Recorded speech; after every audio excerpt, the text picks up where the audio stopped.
ഇപ്പോൾ ഇതാ SP Deepak LDF parliamentary party നേതാവ് SP ദീപക് തന്നെ നമ്മോടൊപ്പമുണ്ട്. ശ്രീ SP ദീപക്, താങ്കൾ നേരത്തെ പറഞ്ഞു 49 കൗൺസിലർമാർ ഒപ്പിട്ട് പ്രത്യേക കൗൺസിൽ വിളിക്കണമെന്നാവശ്യപ്പെട്ട് മേയരോട് സമീപിച്ചിരുന്നു, രേഖാമൂലം കൈമാറിയെന്ന്. പക്ഷേ ഇന്നിപ്പോൾ മേയർ വാർത്താ സമ്മേളനം നടത്തുന്നു. ഇപ്പോൾ അദ്ദേഹം പറഞ്ഞത് 35 പേര് പോലും തികച്ചൊപ്പിട്ടിട്ടില്ല, ആദ്യം നൽകിയ കത്തിൽ ഒരാൾ മാത്രമേ ഒപ്പിട്ടിട്ടുള്ളൂ എന്നൊക്കെ. എന്താണ് ഇതിന്റെ വസ്തുത SP ദീപക്? തെറ്റായ കാര്യമാണ്. നമ്മൾ 23-ാം തീയതി 49 പേര് ഈ കൗൺസില്, സ്പെഷ്യൽ കൗൺസില് 4-ാം തീയതി വിളിക്കണമെന്ന് ആവശ്യപ്പെട്ടുകൊണ്ട് കത്ത് കൊടുത്തിരുന്നു. ആ കത്ത് ഇന്നലെ മേയർ നിരസിക്കുകയാണ് ചെയ്തത്. സ്വാഭാവികമായി 49 പേര് കൊടുത്തു കഴിഞ്ഞാൽ, കത്ത് കൊടുത്തു കഴിഞ്ഞാൽ അത് വിളിച്ചു ചേർക്കാനുള്ള 4-ാം തീയതി തന്നെ ഈ പറയുന്ന സ്പെഷ്യൽ കൗൺസിൽ വിളിച്ചു ചേർക്കാനുള്ള ഉത്തരവാദിത്വം മേയർക്കുണ്ട്.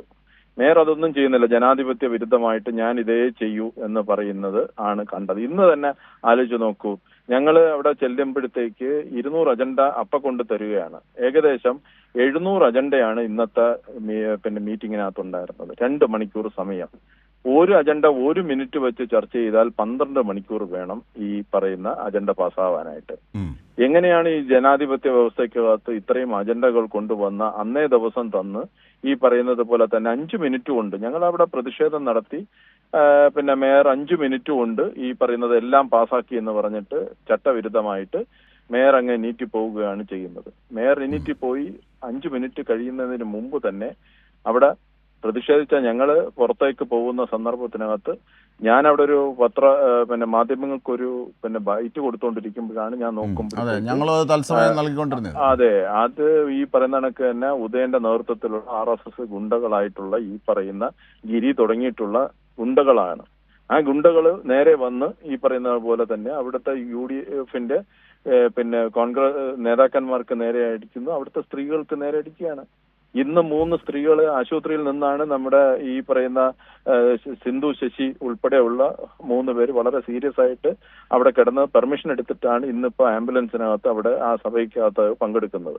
അപ്പൊ അതുകൊണ്ട് ഇനി ഞങ്ങൾ കൂടുതൽ ആളുകളെ തല്ലുമെന്ന് പറയുന്ന രൂപത്തിലേക്ക് ആ അക്രമ പ്രവർത്തനം, പുരുഷ സഖാക്കളാണ് ഈ പറയുന്ന സ്ത്രീകൾക്ക് നേരെ അക്രമ പ്രവർത്തനം നടത്തുന്നത്. എന്ത് ബഹളമായിരുന്നു എന്നുള്ളത് നിങ്ങൾ അവിടെ എല്ലാ മാധ്യമങ്ങളും കണ്ടിട്ടുണ്ട്. 25-ാം തീയതി ഞങ്ങൾക്ക് നേരെയായിരുന്നു ഈ അതിക്രൂരമായിട്ടുള്ള മാധ്യമം മേയറുടെ ഓഫീസിന്റെ മുന്നിലിട്ട് മേയറാണ് അടിക്കാനായിട്ട് തുടങ്ങുന്നത്. അപ്പോ ജനാധിപത്യ വിരുദ്ധമായിട്ട് RSSന്റെ തീരുമാനം, അവരുടെ എക്കാലത്തെയും അവരുടെ നിലപാടെന്ന് പറയുന്നത് ജനാധിപത്യത്തിലൊന്നും അവർക്ക് വിശ്വാസമില്ല. ആരെങ്കിലും ഇത്തരം കാര്യങ്ങളെ സംബന്ധിച്ച് ജനങ്ങളുടെ നീറുന്ന പ്രശ്നങ്ങളെ സംബന്ധിച്ച് ചർച്ച ചെയ്യണമെന്ന് പറഞ്ഞാൽ, ആ പ്രശ്നത്തിൽ ഇടപെടണമെന്ന് പറഞ്ഞാൽ ഉടൻ തന്നെ അവരെ എല്ലാം അടിച്ച് ഒതുക്കി അവരെ ഭയപ്പെടുത്തി ഈ പറയുന്നത് പോലെ തന്നെ കാര്യങ്ങൾ മുന്നോട്ട് കൊണ്ടുപോകുന്നതിന് വേണ്ടിയിട്ടാണ് മേയർ ശ്രമിച്ചുകൊണ്ടിരിക്കുന്നത്. 6 മാസമായിട്ട് കൂടിയ ഒരു കൗൺസിലും നേരെ ചൊവ്വയെ പിരിഞ്ഞിട്ടില്ല. നേരെ ചൊവ്വയെ മനുഷ്യരുടെ കുടിവെള്ള പ്രശ്നം ചർച്ച ചെയ്യുന്നില്ല, ഈ പറയുന്ന മാലിന്യ പ്രശ്നങ്ങൾ ചർച്ച ചെയ്യുന്നില്ല. അങ്ങനെ നീറുന്ന പ്രശ്നങ്ങളൊന്നും അവിടെ ചർച്ചയില്ല. ഇവര് എല്ലാം ജനാധിപത്യ വിരുദ്ധമായിട്ട് 5 മിനിറ്റ് കൊണ്ട് ഈ പറയുന്ന കൗൺസിൽ അവസാനിപ്പിച്ച് അവരുടെ തീരുമാനങ്ങൾ എടുത്തു പോകുകയാണ് യഥാർത്ഥത്തിൽ ചെയ്തുകൊണ്ടിരിക്കുന്നത്. RSSന്റെ ഒരു കാര്യാലയമായി മാറുന്നു. ഗുണ്ട സൂതൻ എന്ന് പറയുന്ന ആള് അയാളെ മറച്ചു പിടിക്കാൻ വേണ്ടിയിട്ടാണ് ഇന്ന് അറ്റൻഡൻസ് ബുക്ക് കയറിയെന്നുള്ളതാണ് ഇന്ന് ഞങ്ങൾ മനസ്സിലാക്കുന്നത്. അവിടെ ഉണ്ടായിരുന്ന ഒരു അറ്റൻഡൻസ് ബുക്ക് ഇന്ന് വന്നിട്ടുള്ളതിൽ പകുതി കൂടുതൽ കൗൺസിലർമാരും അവിടെ ഒപ്പിട്ടിട്ടില്ല. കാര്യം അവർ കയ്യിൽ തരില്ല ബുക്ക്. ആ ബുക്ക് തന്നാൽ ആരെങ്കിലും സൂതന്റെ ഈ പറയുന്ന അറ്റൻഡൻസ് പരിശോധിച്ചാൽ അറിയുമെന്നുള്ളത് കൊണ്ട് അറ്റൻഡൻസ് ബുക്ക് കയ്യിൽ തരാതെ അത് പിടിച്ചു വാങ്ങിച്ചു കൊണ്ടുപോയി വലിച്ചു കീറി കളയുകയാണ് ചെയ്തത്. ഇതെല്ലാം അവിടെ ഈ പറയുന്ന മാനിപ്പുലേറ്റ് ചെയ്യാൻ വേണ്ടിയിട്ടുള്ള കാര്യങ്ങളാണ് ഈ പറയുന്ന നമ്മുടെ ഈ RSSകാരായിട്ടുള്ള ഈ കൗൺസിലർമാര് ചെയ്തുകൊണ്ട് ഇരിക്കുന്നത് എന്നുള്ളതാണ്. തീർച്ചയായും SP ദീപക്, ഒരൊറ്റ കാര്യം കൂടി. അതായത് ഈ താങ്കൾ പറഞ്ഞു 49 പേർ, അത് നേരത്തെ തന്നെ താങ്കൾ ആവർത്തിച്ച് പറഞ്ഞതാണ്.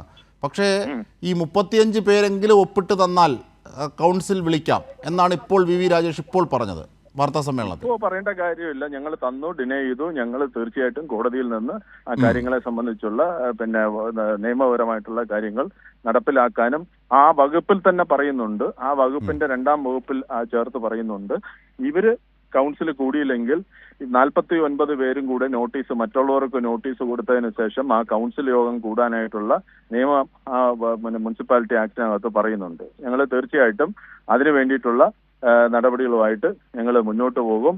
ആരെയൊക്കെ ജനാധിപത്യം സംരക്ഷിക്കാൻ വേണ്ടിയിട്ട് ആരൊക്കെ യോജിക്കുവോ അവരെല്ലാവരെയും കൂട്ടി യോജിപ്പിച്ചുകൊണ്ടുള്ള വളരെ ശക്തമായിട്ടുള്ള പ്രക്ഷോഭത്തിന് ഞങ്ങൾ നേതൃത്വം കൊടുക്കും. ഇപ്പോൾ നടക്കുന്ന റിലേ സത്യാഗ്രഹം തുടരും, സുഗതനെ പുറത്താക്കുന്നവരെ അല്ലേ? തീർച്ചയായിട്ടും ഇത് അതിനെക്കാട്ടിലും കൂടുതൽ ശക്തമായിട്ടുള്ള സമരമായിട്ട് ഞങ്ങൾ മുമ്പോട്ട് പോകും. തീർച്ചയായും നിയമപരവും രാഷ്ട്രീയവുമായ പോരാട്ടം ഈ തിരുവനന്തപുരത്തെ BJPയുടെ കുൽസിത നീക്കങ്ങൾക്കെതിരെ BJP corporation mayor VV Rajesh അവരുടെ ഇത്തരം തെറ്റായ നീക്കങ്ങൾക്കെതിരെ നിയമപരമായും രാഷ്ട്രീയമായും പോരാട്ടം തുടരും എന്നാണ് LDF പാർലമെൻ്ററി പാർട്ടി നേതാവ് ശ്രീ SP ദീപക് നമ്മളോട് പറഞ്ഞത്. മാത്രമല്ല VV രാജേഷ് പറഞ്ഞത് പച്ചക്കള്ളമാണ്, വസ്തുതാവിരുദ്ധമാണ്. 49 കൗൺസിലർമാർ ഒപ്പിട്ട കത്ത് കൈമാറിയിട്ടുണ്ട്, പ്രത്യേക കൗൺസിൽ യോഗം വിളിക്കണമെന്ന് ആവശ്യപ്പെട്ടു. അതൊക്കെ കോടതിയെ ബോധ്യപ്പെടുത്തുമെന്നും SP ദീപക് പറയുന്നു.